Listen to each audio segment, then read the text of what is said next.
It's like the thumbnail says. Seriously, let your players contribute more.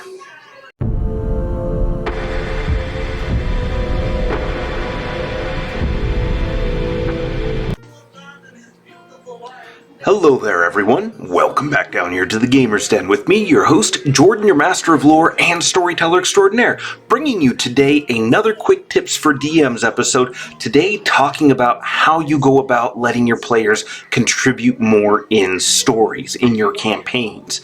Now, there's a lot of different ways you can do this, and there's plenty of caveats that go with it, first and foremost being that you don't always have to do this. There's context added to this always, but I do find it's very, very helpful in many ways to let your players have a bit more of a hand in helping to shape and create the world beyond being participants in the stories that you make, beyond overcoming the obstacles, solving the riddles, clearing puzzles, and bringing down whatever the enemy of the week is. So there's a lot of benefit to be derived from it if it's the direction that you want to go or want to try. But before we get into all of that, if you're new here to the channel, go on down there, hit the subscribe button, and become a regular member here at the Gamer's Den. Or if you've already gone on ahead and listed yourself on such an incredible roster of legendary heroes, then go on down to hit the like button and share the video far and wide.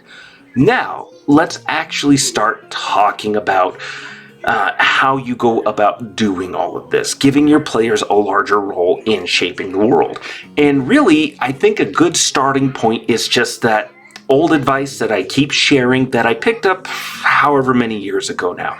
But that's to have your players start thinking about, when they're making their characters, coming up with 3 positive traits and then 1 negative trait. Now, you don't necessarily have to keep that ratio, but I find it's pretty good to think about negative aspects of your character, and if they want to go heavier on the negatives and have that outweigh the positives, totally up to them.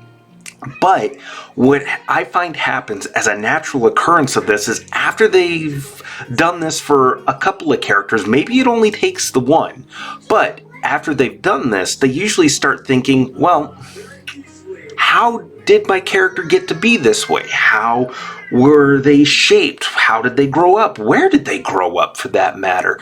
Now, not every player may come up with novels and novels, pages and paragraphs of backstory for their characters, but even if they come up with mom, dad, siblings, hometown, what life was like, was it hard, was it middling, was it, average, enjoyable? All of these different things could end up coming about because of that, to help inform who that character is. And that's information you should absolutely make use of. Even if you've gone through the trouble of home brewing your own map, well, it's not unreasonable to expect that sometimes cartographers forget or miss things, or even just deem certain features to be so irrelevant that they don't bother to list them. So very easily, any number of small towns, farming communities might be left off the map. And that can also lead into some interesting stories, because what if they're not from a small town? What if they were from a major hub, an urban center with flowing trade and all of this other activity going through there, a very cosmopolitan area? And the players go with that classic trope of, oh, I'm an orphan.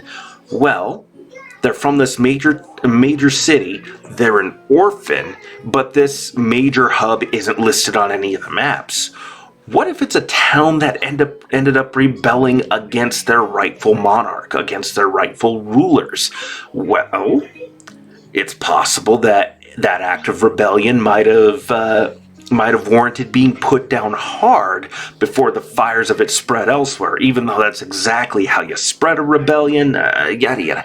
Anyways, point being that, well, now you've got an interesting little bit of history there, a little bit of a mystery that you can throw in on top of things, because, gosh, such a traumatic event, maybe the details aren't all entirely ready and fixed in that character's mind. It makes sense, that kind of trauma. The brain looks out for you in that way and sometimes goes, nope, that's too painful. We are going to push that down and not think about it. So they don't really remember that it was, soldiers of the kingdom fighting each other in this rebellion, going against each other, fighting these citizens that are in revolt in whatever military or guard that is with them.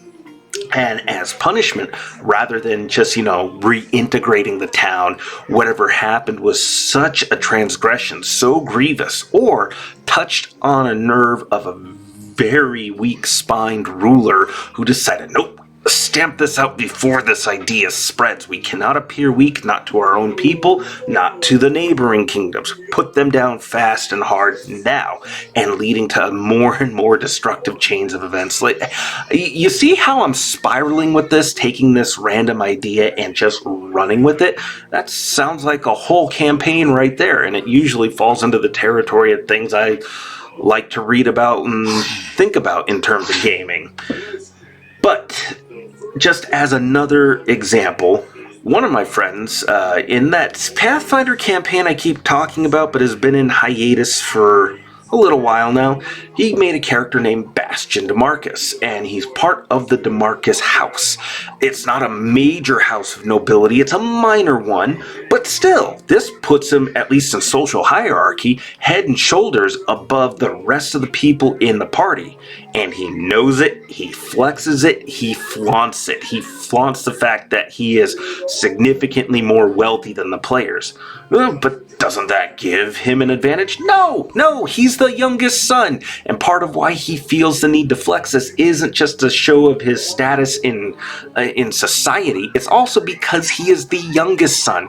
He is not the inheritor of the house, the title. He's not even in line to be the bookkeeper, the manager of finances for the estate. No, that's his middle brother. He gets to be a glorified guard captain, basically. He is the master of arms for their house, which, don't get me wrong, prestigious, but it's because he's the third son, and so he doesn't get to really have control over anything. He just trains and maintains the house's personal guard, their personal forces, and that's it. His eldest brother makes the final decisions, all the real strategic and tactical decisions over everything, and the middle brother is the master of coin for the house. He keeps all of that in.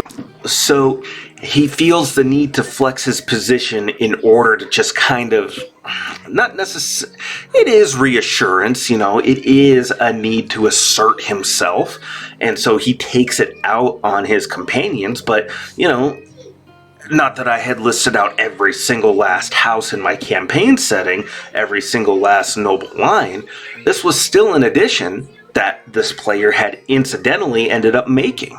He asked me if it was okay, of course, but I let him run with it, and I bounced the idea off of him, there's got to be a reason why you're not accessing all the wealth and stuff, because you understand it can be a little bit unbalanced. He goes, oh yeah, no, I don't want to do any of that. No, I was thinking being part of this noble house, but maybe not in a significant way. And so we came up with the idea of him being the youngest son with a couple of brothers ahead of him who are going to have basically all the control over the house, and his role is going to, while still not lacking in, comforts in its own status, it's still not everything he was brought up to want, grew up around, all of those things. No, he wants to make a name for himself and establish himself as the head of his own household. He's still going to have the DeMarcus name, but it's going to be in direct competition and conflict with his brothers.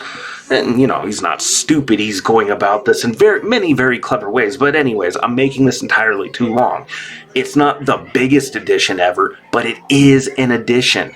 The same thing happened with one of the other players too, and I ended up creating a whole island nation whole cloth out of him not wanting to be part of the Corvarian Empire or any of these other places I'd come up with. It was an interesting situation. He wanted to play a gunslinger. He wanted to have been a sailor or a merchantman at some point in life, and we just built it into this larger and larger thing before the character got retired. But yeah, I got to create a whole new nation a whole new mercantile structure, this naval force that rides the waves of this world. It was so much fun. But letting your players contribute to the story can do so much to help expand your own world. And it lets you add things in. Now, granted, maybe not everything fits, but that's where you can still sit down and talk with the player because they felt comfortable enough to come to you and ask you, hey, I had an idea for this. What do you think of it? So you can work with them, presumably you have that kind of a relationship with your players, but you can work with them to help them tweak the idea just a little bit to help fit in with what you're going for without having to spill the entire backstory of whatever adventure or adventures you're going to be throwing them on. So it's definitely absolutely worth considering, because if you think about it, the players are already making their mark on your world by creating the characters. Those characters have to come from somewhere, and unless you've already got your campaign settings sorted out, or if you're playing with a pre-established one, the players get to pick where their characters are from, who their families were, which, a lot of towns conceivably have a blacksmith. If they're son of a blacksmith and there's no blacksmith shop listed in that setting, well, now that place has one. Unless you're really going to be so nitpicky, you're like, oh no, this place doesn't have a blacksmith shop. You're going to be from over here instead, or any of these other places. Yeah, it's like, give the town a blacksmith shop. It's not that difficult, and I hope you can see how that can be a little bit absurd more often than not, to not let your players have some control over what they create in your world. Even just a little bit can do so much. I mean, if nothing else, it gives you more to work with and play with as a DM. And getting to loop in the characters' motivations, their histories into the campaign does so much to invest them, and that's another reason to do this. Letting your players have a hand in shaping parts of your world, they feel that much more invested in it now, because it's not just your world. You made this world for them to play in. So, and part of playing is creating. So why not let them play at creation just a little bit more in your own campaign? Now, again, if something just completely and totally clashes, talk with them. Talk with them and say, hey, I like that idea, but there's just X, Y, and Z that doesn't fit. Maybe we can go with A, B, and C, or E, F, G. What do you think about those options? And, you just go back and forth and talk, communicate, and build it into something that works for both of you. But what do you think? Go on down to the comments below and let me know your thoughts. Did you like today's video? Did you dislike it? Let me know your thoughts in the comments down below. Either way, hit those like or dislike buttons. And remember, if you're new here to the channel, go on down there, hit the subscribe button, and become a regular member here at the Gamer's Den. But with all that said, I've been your host, Jordan, your master of lore and storyteller extraordinaire. Thank you all so very much for your time, and you all have yourselves a good night.